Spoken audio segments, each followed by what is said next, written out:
Hi everyone, I am Irfan Khan and you are watching my YouTube channel, The Forex Nexus. In this lesson, we will discuss about the multi-time frame analysis and Bollinger Band confusion that with the help of multi-time frame analysis, we are filtering out our trades, but the mostly members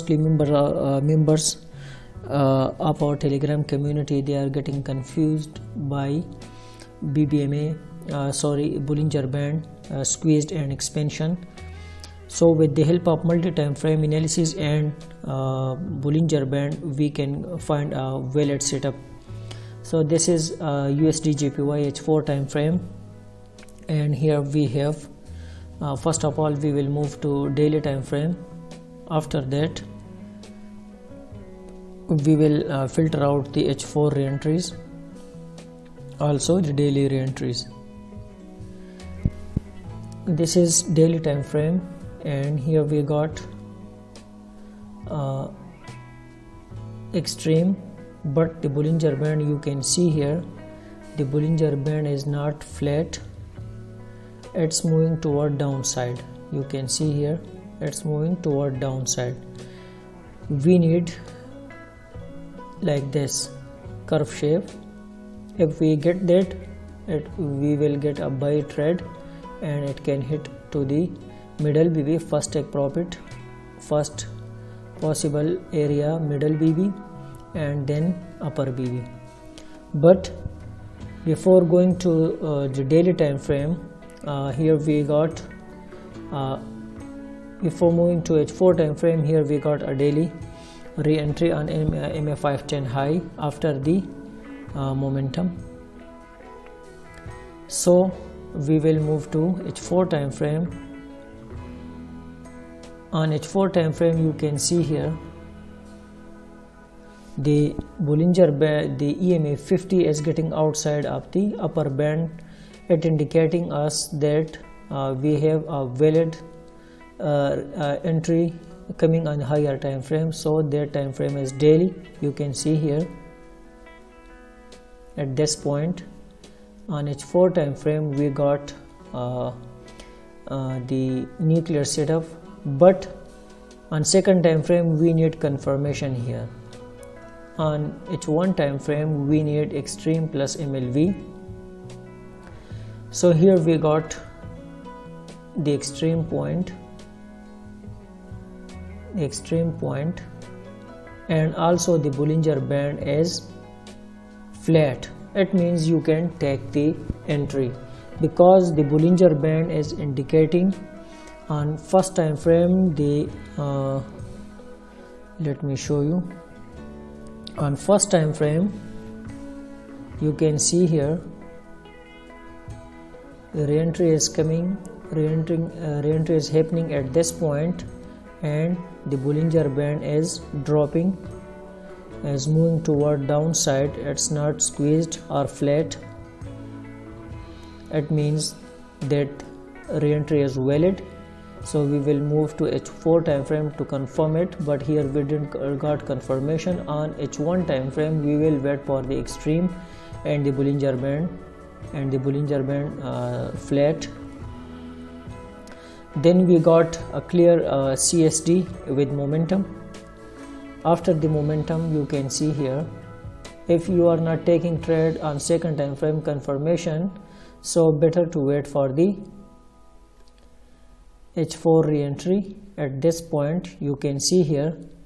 Now the same scenario on H4 time frame, you can see here the Bollinger Band is not flat and it's moving toward downside.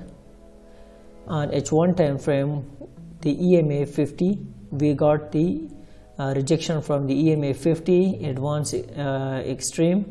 On M15 time frame we will check out extreme, and also the Bollinger Band is flat here.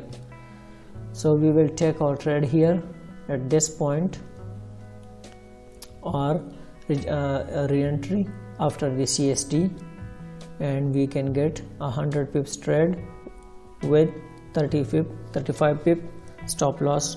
So it's 1 ratio. 3. Now we got momentum here.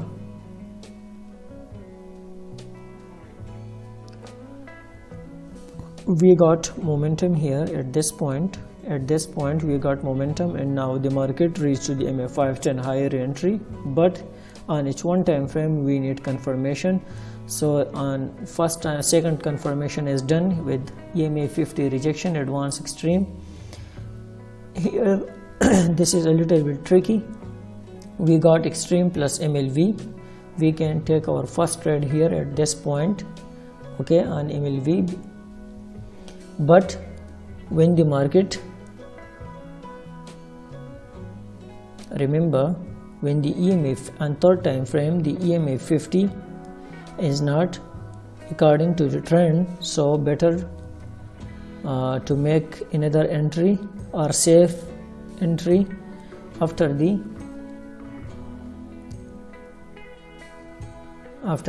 EMA breakout. The market will drop here, will make momentum, then retrace back, and then it can break the lower low. Okay, so this is the safe reentry area.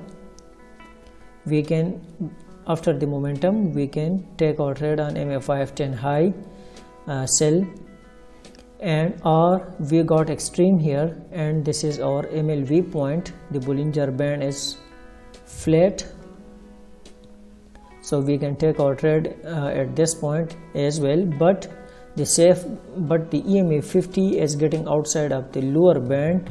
It may retrace back to the upper band on second time frame, because it's coming for the re-entry to MA510 low. So better to wait for the EMA50 breakout on third time frame. Once you get breakout with CSM candle, then wait for a re-entry on MA510 low, MA510 high. You can take that trade.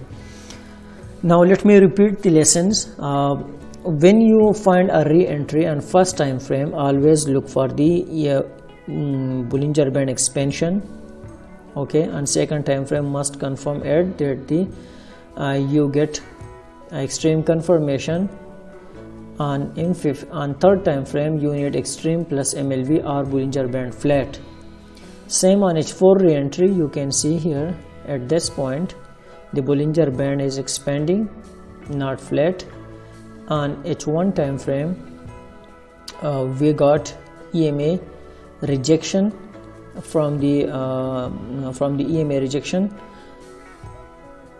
on M15 we got extreme plus MLV extreme, and if you are not taking trade on extreme, then wait for the MLV point or CSD. After the CSD, the market will retrace back to the MA510 high, then you can take trade on that point. So this is the main thing. Mostly members are confused with Bollinger band shape, that how it reacting to the re-entries. So remember, on first time frame you need to focus on the Bollinger band expansion. On second time frame you need to focus on the extreme points, and on third time frame you need to extreme plus MLV. But remember one thing, perfection will kill you. Don't look for the perfection or sniper entries. Wait for confirmed trades. Like in this scenario, you can see here the market drop, make a CSD, then went back for re-entry on MA510 high. So this is the simple lessons about the Bollinger band expansion and multi-time frame analysis. Lot of confusion, I think. This will be clear now. If you have any question related to this topic, write down in the comment section below. And if you are new and didn't subscribe our channel, must subscribe our channel and press the bell icon to get notification for further lessons. Thank you for watching the video. Stay tuned with us.